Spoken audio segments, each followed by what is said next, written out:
హరే కృష్ణ హరే కృష్ణ అందరికీ. సో ఈరోజు level 3 class ఉపదేశ అమృతము అనేటువంటి ఈ గ్రంథానికి సంబంధించిన క్లాస్కి మీ అందరికీ కూడా ఇస్కాన్ మంగళూరు శ్రీ శ్రీ రాధా గోవింద ఆలయం తరపున స్వాగతం సుస్వాగతం. హరే కృష్ణ. ఓం జ్ఞానతిమిరాంధస్య జ్ఞానాంజనశలాకయా చక్షుర్మిలితం యేన తస్మై శ్రీగురవే నమః. శ్రీచైతన్యమనోభీష్టం స్థాపితం యేన భూతలే స్వయం రూపః కదా మహ్యం దదాతి స్వపదాంతికం. వందేహం శ్రీగురు శ్రీయుతపదకమలం శ్రీగురూన్ వైష్ణవాంశ. శ్రీరూపం సాగ్రజాతం సహగణ రఘునాథాన్వితం తం సజీవం సాద్వైతం సావధూతం పరిజన సహితం కృష్ణ చైతన్యదేవం శ్రీరాధా కృష్ణ పాదాన్ సహగణ లలితా శ్రీ విశాఖాన్వితాంశ. నమో ఓం విష్ణుపాదాయ కృష్ణ ప్రేష్టాయ భూతలే శ్రీమతే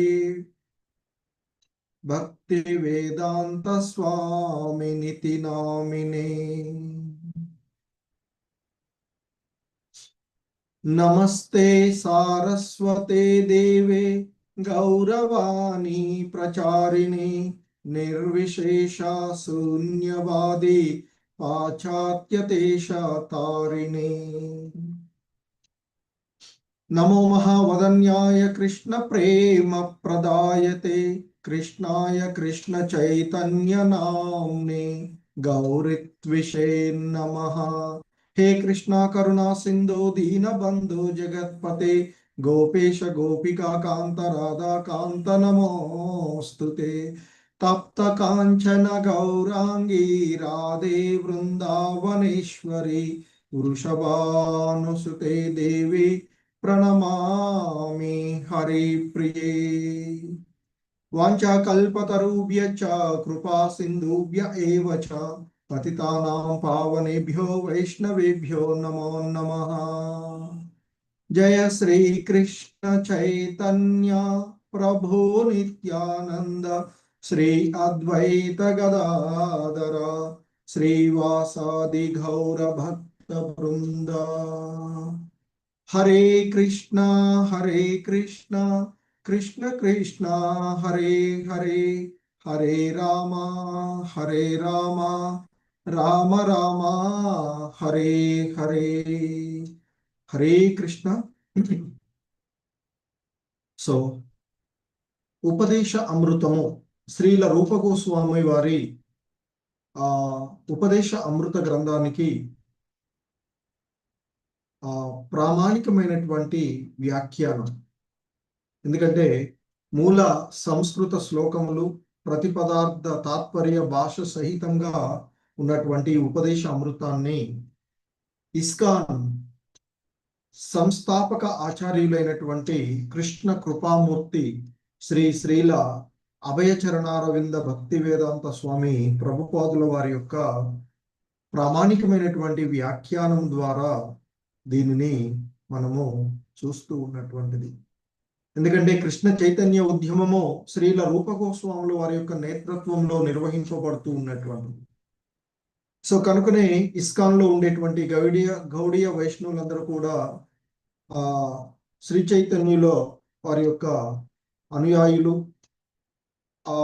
అనుయాయుల యొక్క బృందంలో షడ్గోస్వాములు మనకి ముఖ్యంగా చెప్పబడుతూ ఉంది. రూప రఘునాథ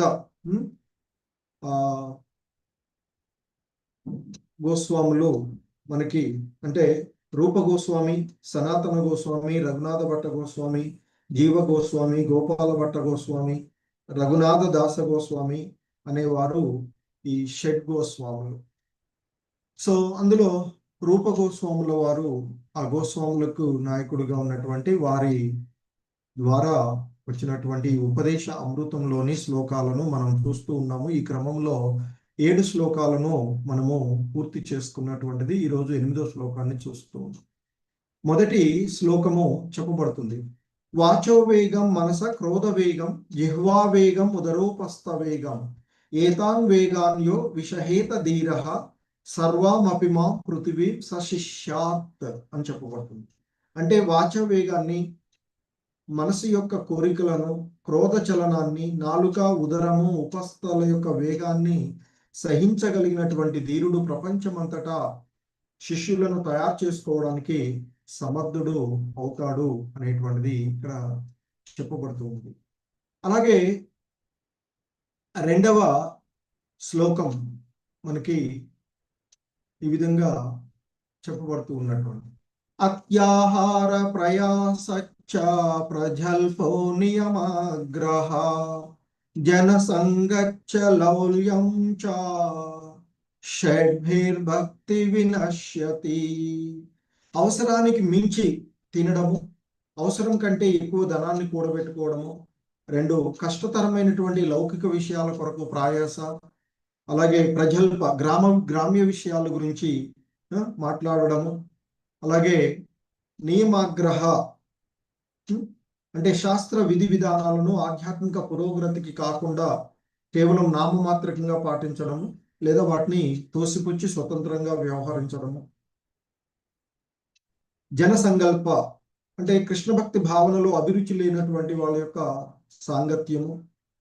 లౌల్యంచ లౌకిక లాభాల పట్ల అత్యాశ అనే 6 కలాపాలు భక్తికి ఆటంకాన్ని కలిగించేవిగా చెప్పబడినటువంటిది. ఇక తృతీయ బిందువు చెప్తూ ఉన్నటువంటిది మనకి అంటే మొదటేమో వేటిని 6 అంశాలు నియంత్రించుకోగలిగినటువంటి 6 అంశాలు, తదుపరి ఏ 6 అంశాలు భక్తికి ఆటంకాన్ని కలిగిస్తున్నాయో చెప్తున్నారు. దీంట్లో ఇక ఈ మరొక 6 అంశాలు భక్తికి దోహదపడేటువంటి అంశాలను చెప్తున్నారు.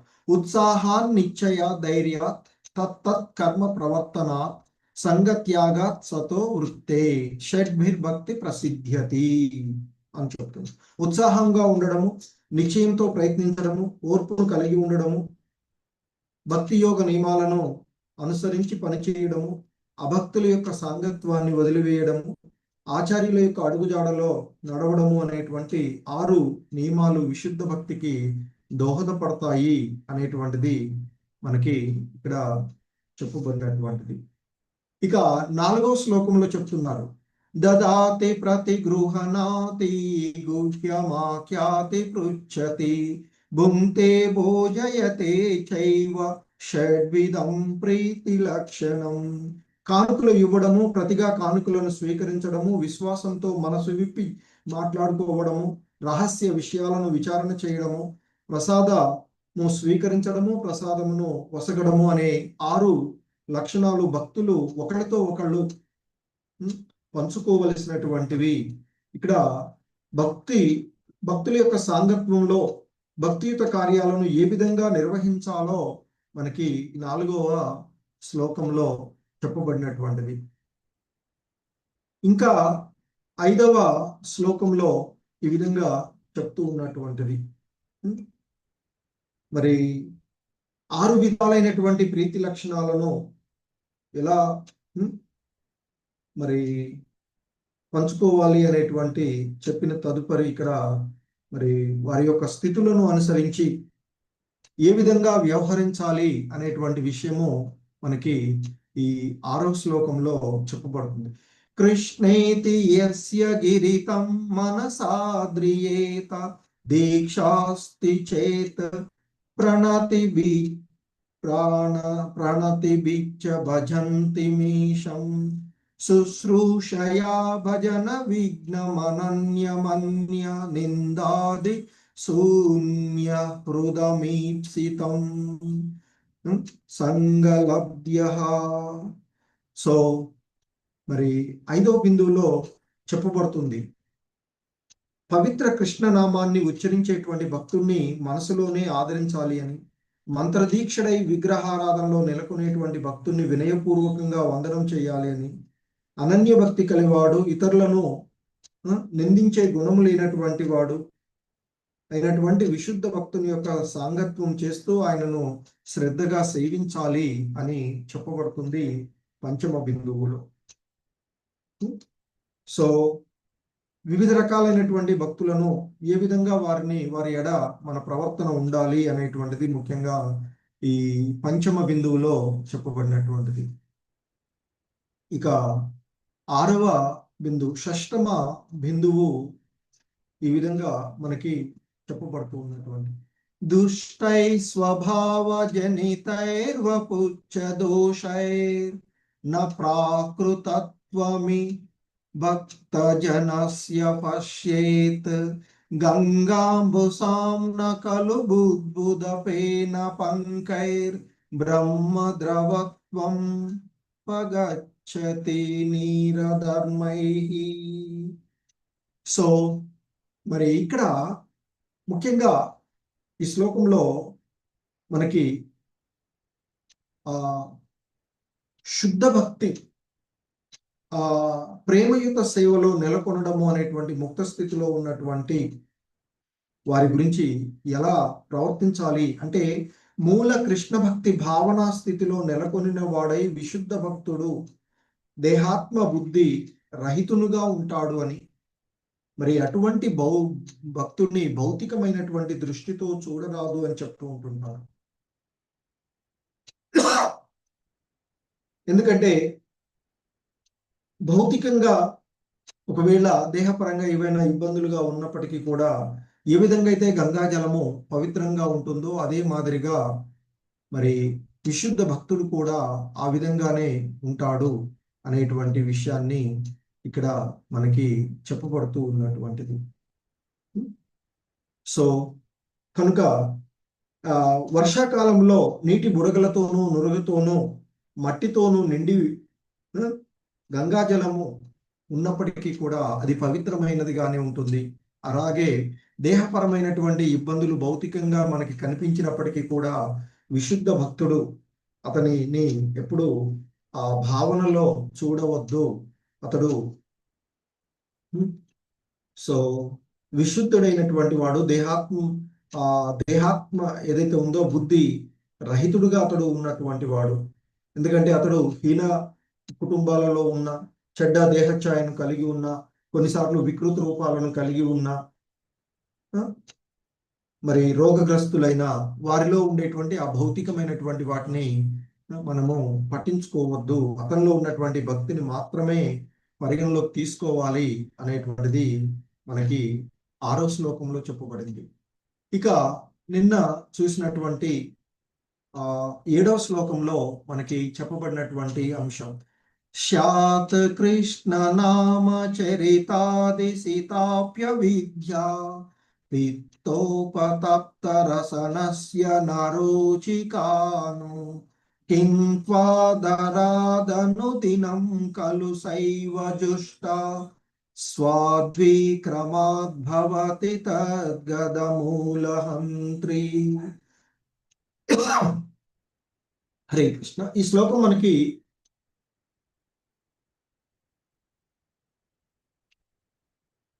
చెప్పబడుతూ ఉన్నటువంటి అంశం ఏంటంటే, స్యాత్ కృష్ణ నామ చరితాది సీతాప్య విద్యా.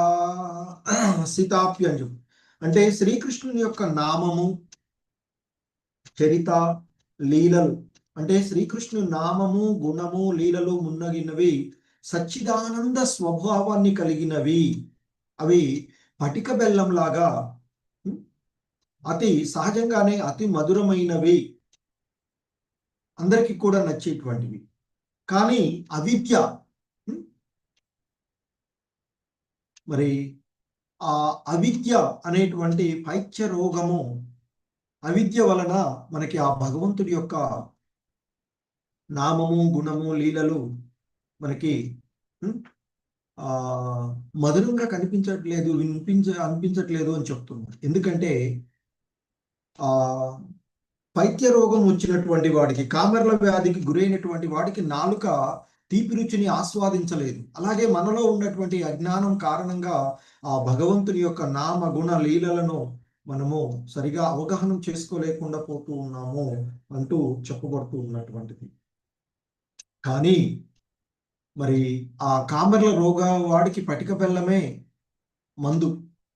ఆ దాన్ని నిరంతరము ఇస్తూ ఉంటే ఆ రోగం నయమై తీపిని గుర్తించగలుగుతారు. అలాగే మరి ఆ భగవంతుని యొక్క నామంని నిరంతరము ప్రతిరోజు ఆదరంతో కీర్తించితే ఈ అజ్ఞాన అంధకారం తొలగిపోతుంది అనేటువంటిది మనకి చెప్పబడినటువంటి అంశం. సో ఆ విధంగా మనకి ఆ పూర్వపు శ్లోకాలను మనము చెప్పుకున్నటువంటిది. ఇక ఈరోజు 8వ శ్లోకం గురించి చూసినట్లయితే, హరే కృష్ణ. ప్రభుజీస్ మాతాజీస్ అన్మ్యూట్ చేసుకోండి, నాతో పాటు రిపీట్ చేయండి శ్లోకాన్ని. హరే కృష్ణ. తన్నామరూప చరితాది సుకీర్తనాను తన్నామరూప చరితాది సుకీర్తనాను తన్నామరూప చరితాది సుకీర్తనాను తన్నామరూప చరితాది సుకీర్తనాను తన్నామరూప చరితాది సుకీర్తనాను తన్నామరూప చరితాది సుకీర్తనాను స్మృత్యో క్రమేణ రసనా మనసి నియోజ్య స్మృత్యో క్రమేణ రసనామనోజ్య స్మృత్యో క్రమేణ రసనా మనసి నియోజ్య స్మృత్యో క్రమేణ రసనామనసి నియోజ్య స్మృత్యో క్రమేణ రసనా మనసి నియోజ్య స్మృత్యో క్రమేణ రసనామనసి నియోజ్య తిష్టన్ వ్రజేత ధనురాగి జనానుగామి తిష్టన్ వ్రజేత ధనురాగి తిష్టన్ వ్రజేత ధనురాగి జనానుగామి తిష్టన్ వ్రజేత ధనురాగి జనానుగామి తిష్టన్ వ్రజేత ధనురాగి జనానుగామి తిష్టన్ వ్రజేత ధనురాగి జనానుగామి కాలం నయేదఖిలమిత్యుపదేశసారం కాలం నయేదఖిలమిత్యుపదేశసారం కాలం నయేదఖిలమిత్యుపదేశసారం కాలం నయేదఖిలమిత్యుపదేశసారం కాలం నయేదఖిలమిత్యుపదేశసారం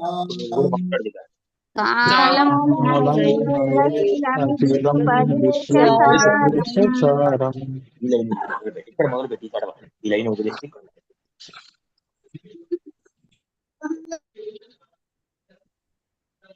హరే కృష్ణ. హరే కృష్ణ. తన్నామరూప చరితాది సుకీర్తనాను స్మృత్యో క్రమేణ రసనా మనసి నియోజ్య తన్నామరూప చరితాది సుకీర్తనాను క్రమేణ రసనా మనసి నియోజ్య తన్నామరూప చరితాది సుకీర్తనను స్మృత్యో క్రమేణ రసనా మనసి నియోజ్య తన్నామరూప చరితాది సుకీర్తనాను క్రమేణ రసనా మనసి నియోజ్య తిష్టన్ వ్రజేత ధనురాగి జనానుగామి కాలం నయేదఖిలమిత్యుపదేశసారం తిష్టన్ వ్రజేతదనురాగి జనానుగామి కాలం నయేదఖిలమిత్యుపదేశసారం తిష్టన్ వ్రజేతదనురాగి జనానుగామి కాలం నయేదఖిలమిత్యుపదేశ సారం తిష్టన్ వ్రజేతదనురాగి జనానుగామి కాలం నయేదఖిలమిత్యుపదేశసారం హరే కృష్ణ. మొత్తం శ్లోకం చదువుతాను, తర్వాత మీరు చదువు.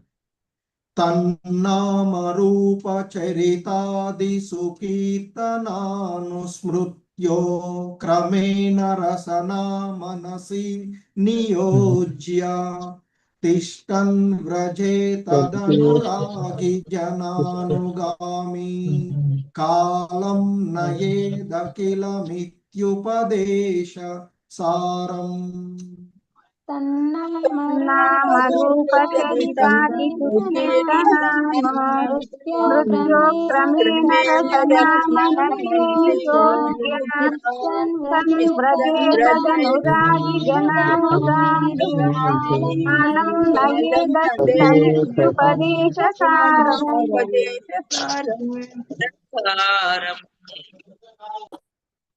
హరే కృష్ణ. శ్లోకం చదవదలుచుకున్న వాళ్ళు హ్యాండ్ రైజ్ చేయండి. ఈ లోపల మాత చదవండి మీరు. హరే కృష్ణ ప్రభుజీ. తన్నామరూపచరితాదిసు కీర్తనాను స్మృత్యో క్రమేణ రసనా మనసి నియోజ్య తిష్టన్ వ్రజేతదనురాగి జనానుగామి కాలం నయేదమఖిలం నిత్యుపదేశసారం. హరే కృష్ణ ప్రభు. లక్ష్మీ వెంకట్ మాతాజీ హరే కృష్ణ.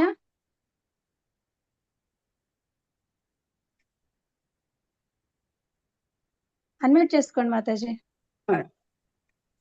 హరే కృష్ణ మాతా ప్రభుజీ.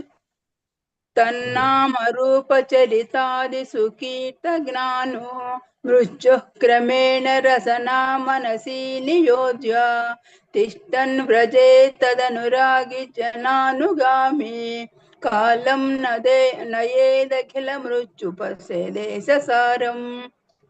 హరే కృష్ణ ప్రభు. మాధవీలత మాతాజీ అన్మ్యూట్ చేసుకోండి మాతాజీ. హరే కృష్ణ మాతాజీ. తన్నామరూపచరితాదిసు కీర్తనాను స్మృత్యో క్రమేణ రసనా మనసి నియోజ్య తిష్టన్ వ్రజేతదనురాగి జనానుగామి కాలం నయేదఖిలమిత్యుపదేశసారం. హరే కృష్ణ మాతాజీ. హరే కృష్ణ. వసంత మాతాజీ హరే కృష్ణ. హరే కృష్ణ మాతాజీ.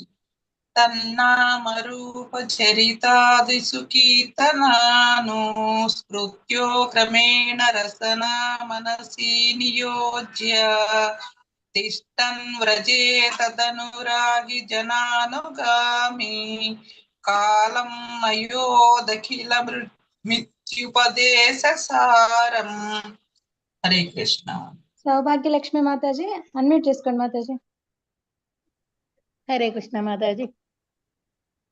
తన్నామరూపచరితాదిసు కీర్తనాను స్మృత్యో క్రమేణ రసనా మనసి నియోజ్య తిష్టన్ వ్రజేతదనురాగి జనానుగామి కాలం నయేదఖిలమిత్యుపదేశసారం. హరే కృష్ణ మాతాజీ. ధన్యవాదాలు. వెంకటరత్నం ప్రభుజీ హరే కృష్ణ. మేడం? అన్మ్యూట్ చేసుకోండి. అన్మ్యూట్ అదే చేసుకోండి. నాకు లక్ష్మీ వెంకటరత్నం అని ఉంది. మీరు వేరే మేడం ఎవరో చదివారు. ఓకే ఓకే ఇప్పుడు చదవండి ప్రభుజీ. ఓకే. తన్నామరూపచరితాదిసు కీర్తనాను స్మృత్యో క్రమేణ రసనా మనసి నియోజ్య తిష్టన్ వ్రజేతదనురాగి జనానుగామి కాలం నయేదఖిలమిత్యుపదేశసారం. మమతా మాతాజీ హరే కృష్ణ. హరే కృష్ణ మాతాజీ. తన్నామరూపచరితాదిసు కీర్తనాను स्मृत्योः क्रमेण रसना मनसि नियोज्य तिष्ठन् व्रजो तदनुरागी जनानुगामी कालं नयेदखिलमित्युपदेशसारम् हरे कृष्ण माताजी जय हिंद। హరే కృష్ణ. పరమ పావని మాతాజీ హరే కృష్ణ. తన్నామరూపచరితాసు సుకీర్తనాను స్మృత్యో క్రమేణ రసనామనీసి నియోజ్య తిష్టన్ వ్రజే తదనురాగి జానానుగామి కాలం నయేద అఖిలమిత్యుపదేశ సారం. హరే కృష్ణ. సో ఓకేగా మాత అందరూ హరే కృష్ణ. ఓకే ప్రభుజీ. ఇంకెవరైనా ఉన్నారా అండి చదివేవాళ్ళు? హరే కృష్ణ. సో ఇక ఈ శ్లోకంలో ఈ శ్లోకంలో చెప్పబడుతున్నటువంటి అంశాన్ని మనం ఒకసారి చూసినట్లయితే ఈ ముఖ్యంగా ఈ 8వ శ్లోకంలో చెప్పబడుతూ ఉన్నటువంటి అంశాలు తన్నామరూప చరితాదిసు కీర్తనానుస్మృత్యో క్రమేణ రసనా మనసి నియోజ్య. సో ఇక్కడ తన్నామ అంటే తత్ అంటే శ్రీకృష్ణుని యొక్క నామ రూప చరిత ఆది. తన్నామ రూప చరితాది సుకీర్తన అనుస్మృత్యో అని చెప్తున్నారు ఇక్కడ.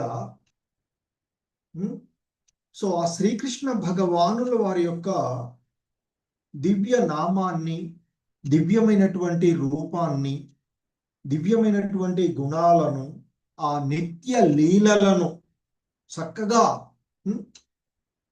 జపించడంలో అలాగే స్మరించడంలోనూ సుకీర్తనాను స్మృత్యో క్రమేణ. క్రమేణ అంటే క్రమంగా. ఇక్కడ సుకీర్తన అంటే చర్చించడము లేదా చక్కగా కీర్తించడంలో. అనుస్మృత్యో అంటే మరియు స్మరించడంలో. అనుస్మృత్యో అంటే స్మరించడము. క్రమేణ అంటే క్రమముగా. అంటే ఆ భగవంతుని యొక్క నామ రూప గుణ లీలలను చక్కగా జపించడంలోనూ స్మరించడంలోనూ మనిషి తన యొక్క సమయాన్ని ఉపయోగించుకున్నట్లయితే రసనా మనసి నియోజ్య. రసన అంటే ఇక్కడ నాలుక, మనసి మనసు, నియోజ్య నియుక్తం చేస్తూ అంటే మన యొక్క ఆ నాలుకను మనసును క్రమక్రమంగా నియుక్తం చేస్తూ ఉండాలి అని ఇక్కడ చెప్పబడుతూ ఉన్నది. ఇంకా తిష్టన్ వ్రజే తదనురాగి జనానుగామి కాలం నయేదఖిలమిత్యుపదేశ సారం. తిష్టన్ అంటే నివసిస్తూ వసిస్తూ, వ్రజే వ్రజభూమిలో అంటే తీర్థ ప్రదేశాలలో, తత్ అంటే ఆ కృష్ణుని ఎడ, అనురాగి అంటే అనురాగులై, జన అంటే జనులు, అనుగామి అంటే ఆ భగవంతుని ఎడ ఆసక్తి కలిగి ఉన్నటువంటి భక్తులను అనుసరిస్తూ, కాలం నయేత్ అఖిల ఇతి ఉపదేశం. సో మరి ఆ విధంగా మరి ఆ వ్రజభూములు అంటే గోలోక బృందావనంలో నివసిస్తూ భక్తుల నిర్దేశంలో కృష్ణుని సేవించాలి. అలాగే భక్తి యోగ అనురాగులైనటువంటి కృష్ణ ప్రియ భక్తుల యొక్క అడుగుజాడలను తప్పక అనుసరించాలి అంటూ చెప్పబడుతూ ఉన్నటువంటిది.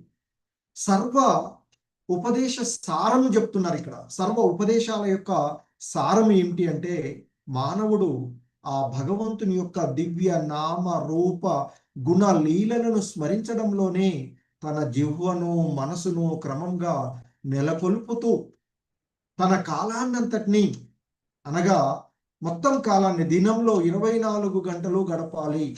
అంటే 24 గంటలు గడపాలంటే 24 గంటలు ఇంకా వేరే ఏమి పని చేయకుండా ఇలాగే ఉండాలని కాదు. మనకి ఇస్కాన్లో చెప్పబడినట్లు శ్రీల ప్రభుపాదుల వారు ఉపదేశించినట్లుగా 16 మాలల జపం మనం కరెక్ట్గా చేస్తే 24 గంటలు కూడా ఆ విధంగా ఉన్నట్లుగానే ఉంటుంది అని చెప్తుంటారు గురువులు. అంతేగాని ఇక ఏమి పనులన్నీ వదిలేసి కూర్చొని అని కాదు అర్థం. సో ఆ విధంగా నామజపం చేస్తూ మనం చేసేటువంటి ప్రతి పనిలో కూడా భగవంతుని స్మరణలు చేస్తూ ఉండాలని చెప్పి, మన పనులు మనం చేస్తూ ఉండొచ్చు, ఆ చేసేటువంటివి కూడా భగవత్ సంబంధంలోనే చేయాలి. మనం ఏదైనా ఇప్పుడు మనకు సంబంధించిన వృత్తి చేస్తూ ఉన్నాం అనుకోండి, భగవంతుడు మనకి అవకాశం ఇచ్చాడు కనుక చేస్తున్నాము అనే భావంతో ఆ పనులు చేస్తే అది కూడా భావనలోనే ఉంటూ ఉంటుంది. సో దానికి ముందుగా మనకి ఇవ్వబడినటువంటి నియమాలను పాటిస్తూ, 4 రెగ్యులేటివ్ ప్రిన్సిపల్స్ ఏవైతే ఉన్నాయో వాటిని పాటిస్తూ, సో నిన్న మనకి చెప్పబడినటువంటిది, మనుషుడు శ్రద్ధ కలవాడైతే దీక్షుడవుతాడు, అదే భజన క్రియ అనబడుతుంది అని చెప్తున్నారు. తదుపరి అతడు అనార్థ నివృత్తిని కలిగి, అంటే 16 మాలలో హరే కృష్ణ మంత్రాన్ని జపిస్తూ 4 నియమాలను పాటిస్తూ, అంటే ఏంటి అవి? అక్రమ సంబంధాలను లేకుండా, మత్తు పదార్థాలను స్వీకరించకుండా, మాంసభక్షాన్ని వదిలివేసి, జూదము ఆడకుండా, ఆ 4ంటికి దూరంగా ఉంటూ, సో అతడు నామజపం చేస్తే అదే భజన క్రియ అవుతుంది. అతడు ఈ భౌతికమైనటువంటి కల్మషాలన్నింటి నుండి కూడా ముక్తిని పొందుతాడు అని చెప్తూ ఉంటుంటారు. ఎందుకంటే ఆ భగవంతుని యొక్క ఆధ్యాత్మిక శక్తి, మాయాశక్తి రెండు కూడా వెలుగు నీడల్లాగా ఉండేటువంటి. కృష్ణుడు సూర్య సమానుడు, మరి వెలుతురు ఉంటే చీకటి తొలగిపోతూ ఉంటుంది. కనుక ఆ విధంగా మనము ఆ భగవంతుని నామస్మరణ చేస్తూ ఉండాలి అనేటువంటి చెప్పబడింది. ఆ విధంగా మన యొక్క మనసును, మరి నాలుకని సక్రమంగా క్రమంగా ఆ భగవంతుని స్మరించడంలోను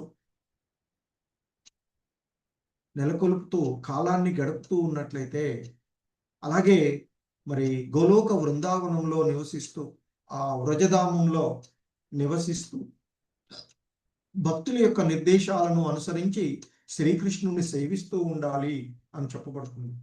భగవంతుని భక్తియుత సేవ పట్ల గాఢమైన ఆసక్తిని కలిగి ఉన్నటువంటి శ్రీకృష్ణుని యొక్క ప్రియ భక్తుల అడుగుజాడలను అనుసరిస్తూ ఉండాలి అని చెప్పబడుతూ ఉన్నటువంటిది ఈ శ్లోకం యొక్క భావం మనకి ఇక్కడ ఇవ్వబడినటువంటిది.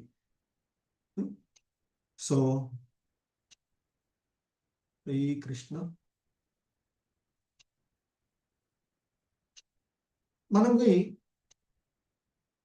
24 గంటలు కూడా ఇక్కడ చెప్పబడుతుంది భగవంతుని యొక్క దివ్య నామాన్ని, దివ్య రూపాన్ని, గుణాలను, నిత్య లీలలను చక్కగా జపించడంలో, స్మరించడంలో మనిషి తన యొక్క పూర్తి సమయాన్ని వినియోగించుకోవాలి. అలా వినియోగిస్తూ నాలుకను, మనసును క్రమంగా నియుక్తం చెయ్యాలి అనేది మనకి ఇక్కడ చెప్పబడినటువంటి అంశం. ఎందుకంటే మన యొక్క నాలుకను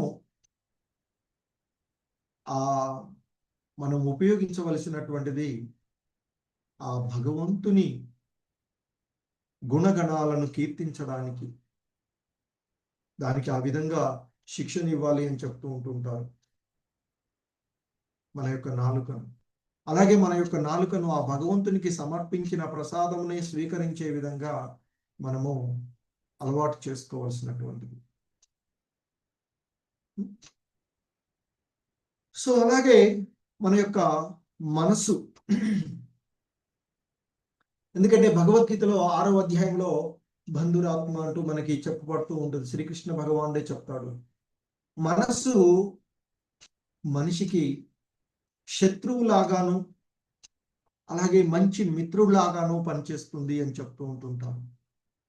మన మనసు మనకి ఒక మంచి మిత్రుడిలాగాను లేదా ఒక గొప్ప శత్రువులాగా కూడా ఉంటూ ఉంటుంది. కానీ మనకి ఇక్కడ చెప్పబడుతుంది ఏంటి అంటే మనసుని ఆధీనంలో ఉంచుకోవడము. అంటే అది మనకి శత్రువు లేదా మిత్రుడుగా ఉండేటువంటి ఆ మనసుని మిత్రుడు అయ్యేలాగా దానికి శిక్షణ ఇవ్వాలి అని చెప్తూ ఉంటున్నాం. మరి ఏంటి శిక్షణ అంటే కృష్ణ సంబంధ కార్యాలలోనే సర్వదా నెలకొనేటట్లు మనసుకు శిక్షణ ఇవ్వడానికే కృష్ణ చైతన్య ఉద్యమం. ఎందుకంటే నిన్న మనం చెప్పుకున్నట్లుగా భవరోగాన్ని నయం చేసేటువంటిది హాస్పిటల్ మనకి ఇస్కాన్ సంస్థ కదా.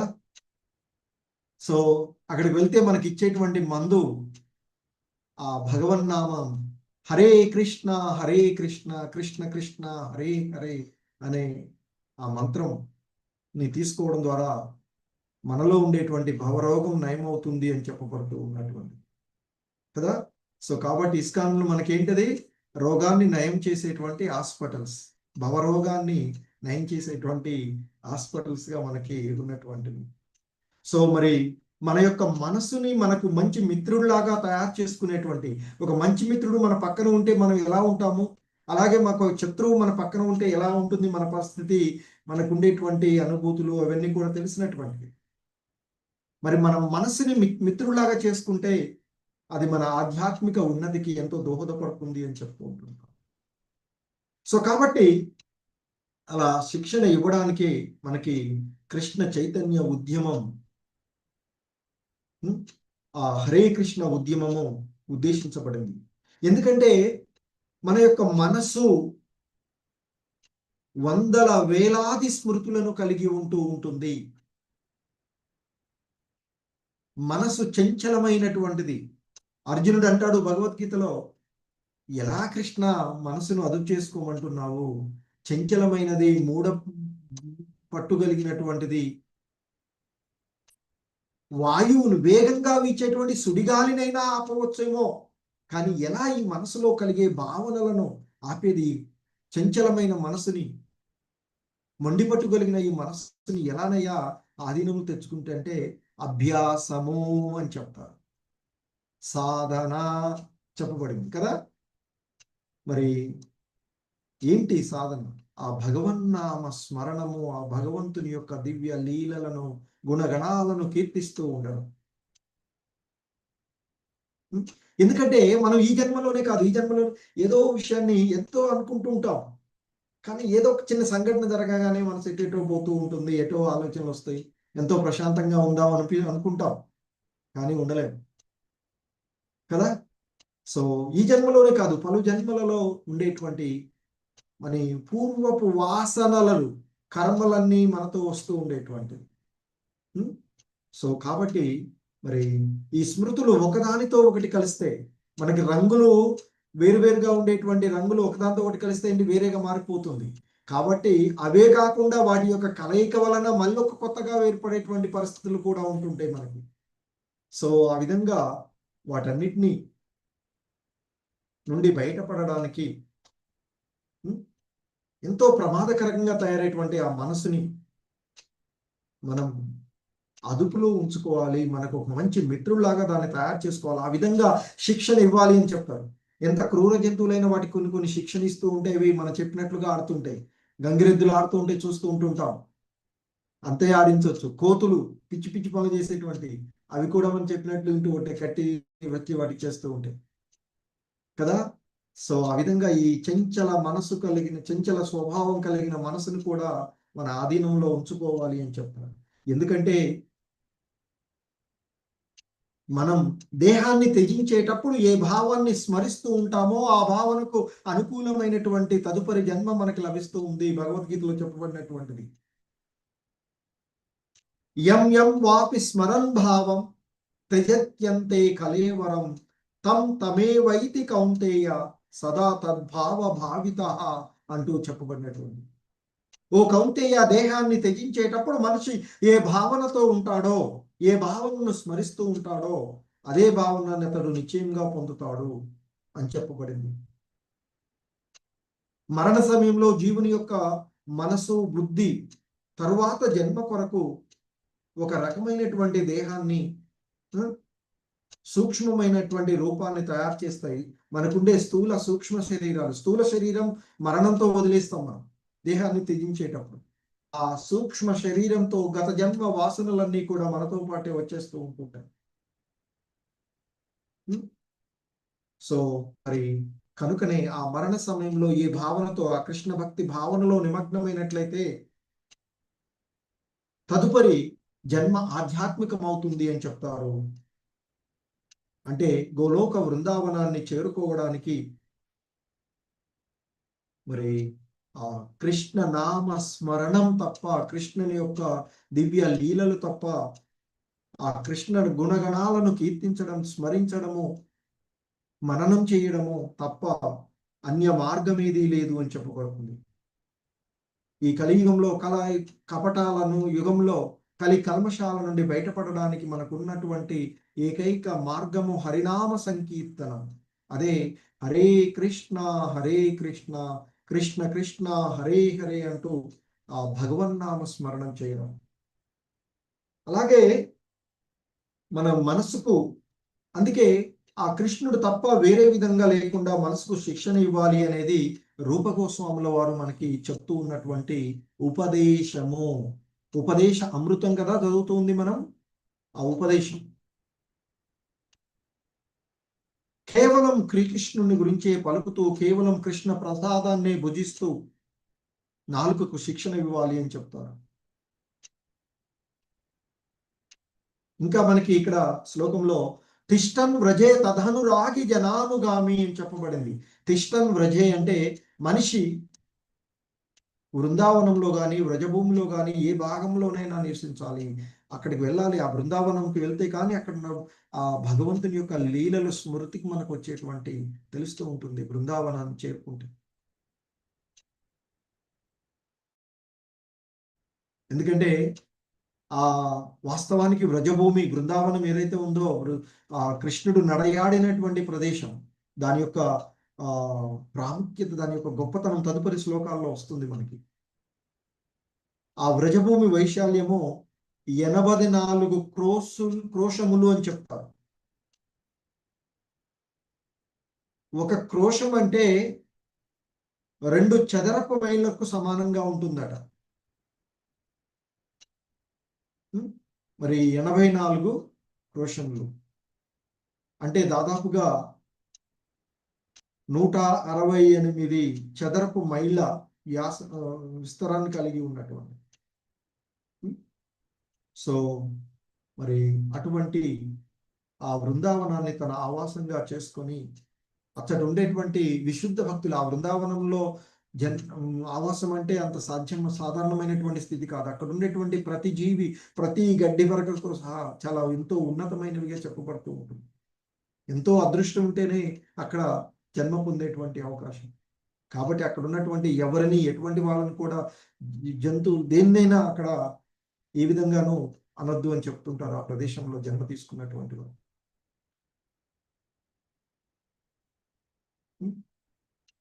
సో అక్కడ ఉన్నటువంటి ఉత్తమాధికారులు వారి యొక్క ఆశ్రయాన్ని పొంది నిరంతరము ఆ భగవంతుని గురించి, అతని లీలల గురించి తలపోస్తూ ఉండాలి అని చెప్తారు. అందుకే ఇంకా మనకి ఆయన రూపగోస్వాములో భక్తి రసామృత సింధువులో ఒక శ్లోకం చెప్తారు. కృష్ణం స్మరంజనం చాస్య ప్రేష్టం నిజ సమీహితం తత్తత్ కథారత్చాశౌ కుర్యాద్వాసం వ్రజే సదా అని చెప్పబడుతుంది. అంటే భక్తుడు సర్వదా దివ్య వ్రజభూమిలో నివసిస్తూ నిరంతరము కృష్ణ స్మరణలో, కృష్ణం స్మరన్ జనం చాస్య ప్రేష్టం నిజ సమీహితం. సో మరి భక్తుడు అనేటువంటి వాడు సర్వదా దివ్య వ్రజభూమిలో నివసిస్తూ నిరంతరము కృష్ణ స్మరణలో, అతని ప్రియమైనటువంటి జనుల స్మరణలో నెలకొనాలి అని చెప్తారు. అట్టి ప్రియజనుల అడుగుజాడలను అనుసరిస్తూ తత్తత్ కథా రతచాశౌ కుర్యాద్వాసం వ్రజే సదా. అట్టి ప్రియమైనటువంటి జనుల అడుగుజాడలను అనుసరిస్తూ వారి నిత్య నిర్దేశాలలో ప్రవేశించడం ద్వారా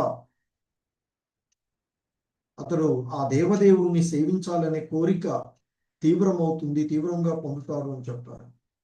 ఇంకా ఆయన భక్తి రసామృత సింధువులో మరొక విధంగా కూడా చెప్పబడినటువంటి చెప్తారు.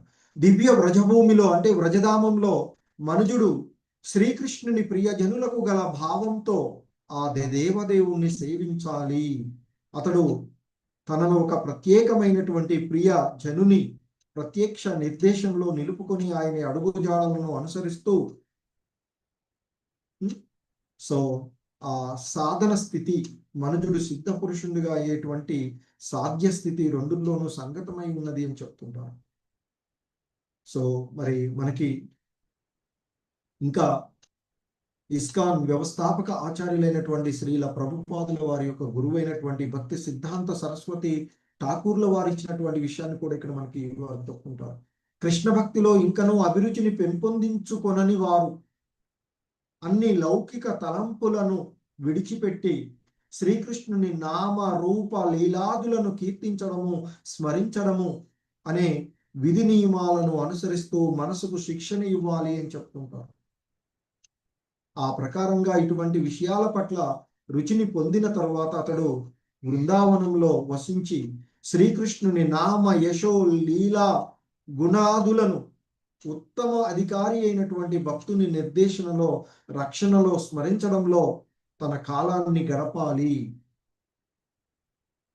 సో మనకి శ్రీల ప్రభుపాదుల వారు ప్రపంచవ్యాప్తంగా ఎన్నో మందిరాలను ఎన్నో నిర్మించి ఎంతో తిరిగి వచ్చినప్పటికీ కూడా వారు వారి యొక్క చివరి దశలో ఆ బృందావనంలోనే ఉండాలి అని కోరుకున్నారు అని చెప్తున్నారు. అలా అక్కడనే ఉండాలి అని చెప్తారు. మనకి సాధారణంగా సాధక స్థితిలో మనిషి సర్వదా కృష్ణ కథా శ్రవణంలోనే నెలకొంటూ ఉండాలి అని చెప్తూ ఉంటారు. అదే శ్రవణ దశ. మనకి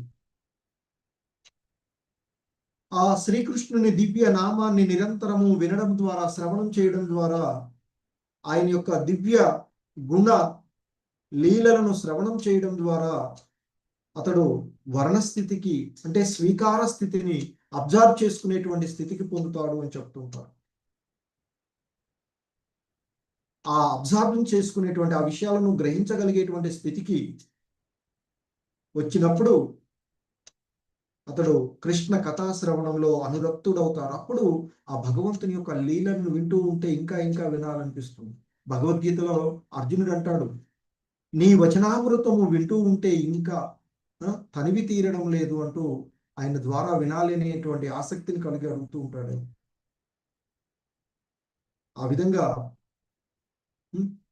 ఆ వర్ణ దశ అనే స్వీకార స్థితిని అలాగే పొంది తదుపరి శ్రీకృష్ణ కథా శ్రవణంలో అనురక్తులు కావడం, ఆ విధంగా పారవశ్యంతో కీర్తించగలిగినప్పుడు స్మరణ స్థితి అని చెప్తారు. కీర్తనం, స్మరణం. సాధారణంగా స్మరణము, మననము, ధ్యానము, స్మృతి, సమాధి అనేవి కృష్ణ స్మరణలో మనకి 5 దశలకు చెప్తూ ఉంటారు. మొదట్లో మనకి కృష్ణ స్మరణం చేస్తూ ఉంటే కొన్ని అంతరాయాలు ఏర్పడుతూ ఉండొచ్చు. ప్రారంభంలో మనం స్మరణ చేస్తూ ఉంటుంటే కొంత జాగ్రత్తగా వినలేకపోవచ్చు.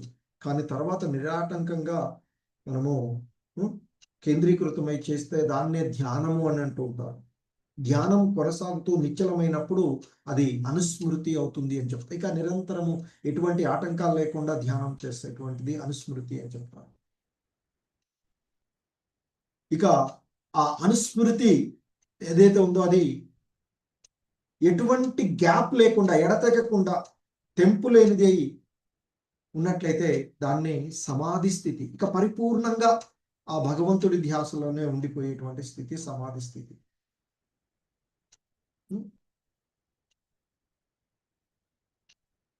ఇక ఎప్పుడైతే ఆ స్మరణ దశ తర్వాత ఆ సమాధి స్థితి పూర్తిగా వృద్ధి చెందినప్పుడు జీవుడు తన యొక్క మూల సహజ స్థితిని తెలుసుకుంటాడు. ఏంటి మనం ఎవరు ఏంటి అనేది తెలుసుకుంటాం. ఆ సమయంలో భగవంతుడితో మనకున్న నిత్య సంబంధాన్ని తెలుసుకొని ఇక అతడి యొక్క జీవితం పూర్ణత్వం అవుతుంది అని చెప్తూ ఉంటుంటారు.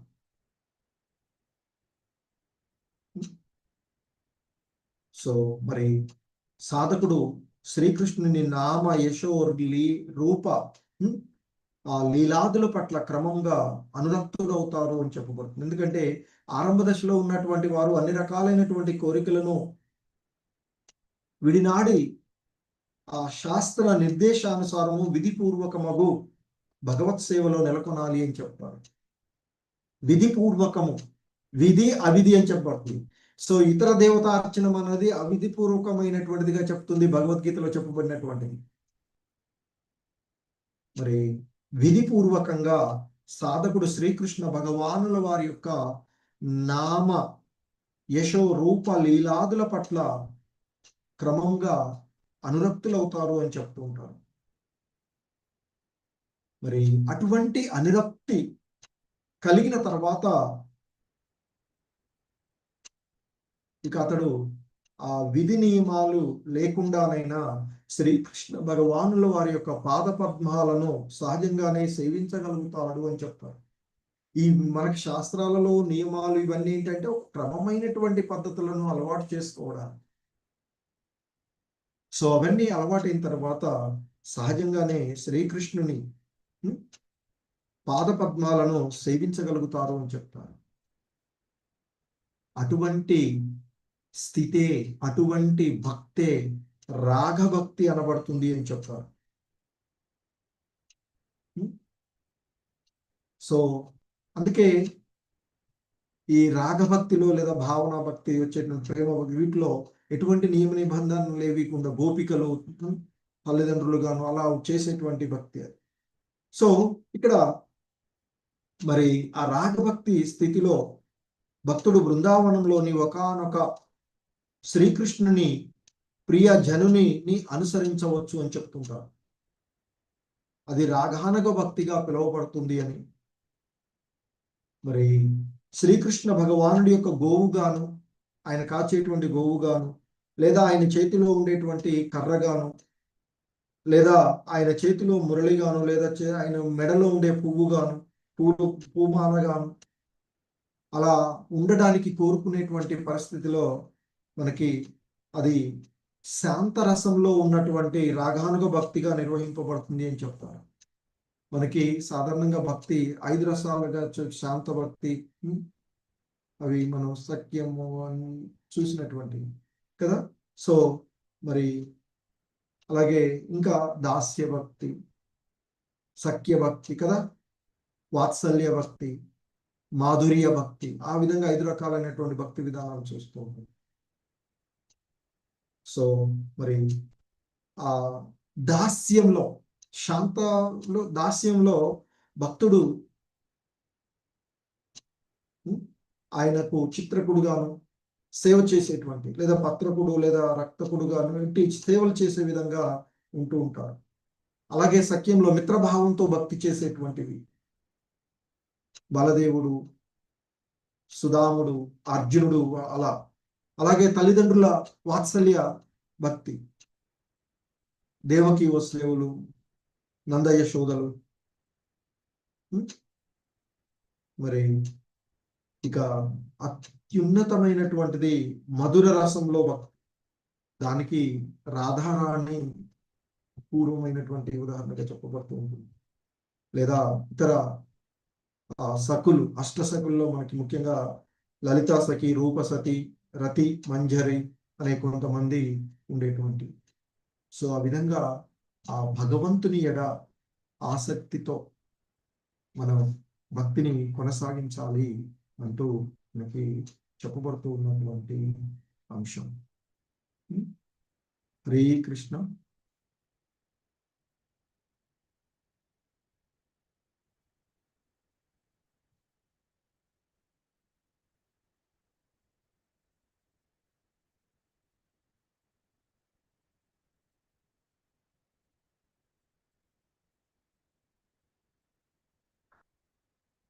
హరే